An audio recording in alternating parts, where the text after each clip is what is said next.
Halo, kali ini kita akan membahas pembelajaran bagaimana ciri orang bertumbuh dewasa di dalam faktor yang namanya psikologi.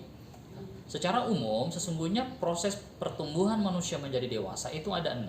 Yang pertama adalah aspek fisik. Aspek fisik kita tahu bersama, laki-laki dan perempuan ketika bertumbuh menjadi dewasa itu berbeda. Laki-laki kalau kita perhatikan bahwa suaranya semakin membesar, tumbuh kumis, ya. Kemudian terjadi perubahan suara, itu terjadi dalam laki-laki. Namun perempuan pun sebaliknya, ada payudara mulai membesar, kemudian pinggul membesar. Itu yang terjadi dalam aspek fisik.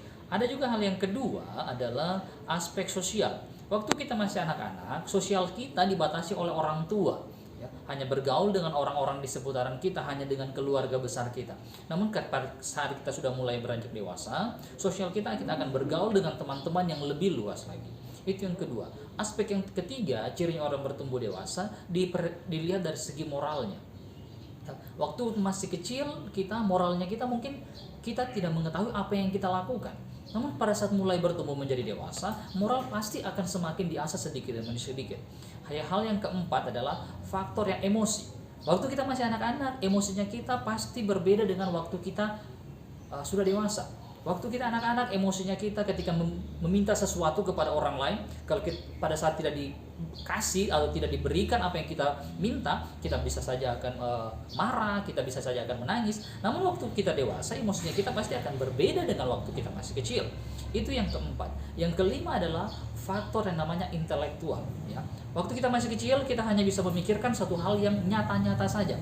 Kita tidak bisa memikirkan secara abstrak. Namun pada saat kita mulai dewasa, pemikiran kita itu sudah bisa memikirkan apa saja yang selama ini kita tidak bisa pikirkan. Saya berikan contoh. Selama ini kita mungkin berpikir waktu kita masih kecil, lapar, kita makan. Kita tidak bisa berpikir bagaimana makanan itu masuk dalam tubuh kita, apa yang keluar dari dalam. Namun pada saat sudah menjadi besar, sudah menjadi dewasa, kita sudah bisa memikirkan, ya. Kita pun waktu sudah menjadi dewasa, pemikiran kita itu sudah mulai terstruktur dan tersistematis. Hal yang keenam adalah faktor yang namanya faktor spiritual, ya. Pengenalan kita kepada Yang Maha Kuasa, kepada pencipta kita, kepada Tuhan, pada saat kita sudah mulai menjadi dewasa, itu pasti akan berbeda pada saat kita masih anak-anak. Waktu kita masih anak-anak, kita melihat, kita berdoa, mungkin masih diajar oleh orang tua kita. Namun pada saat kita sudah mulai bertumbuh menjadi dewasa, kita bisa berdoa sesuai dengan apa yang kita inginkan, dan pasti lebih baik lagi. Jadi inilah 6 ciri bertumbuh dewasa dari segi faktor psikologi. Nanti di video-video selanjutnya saya akan membahas mengenai proses bertumbuh dewasa berhikmat dari segi iman Kristen. Terima kasih.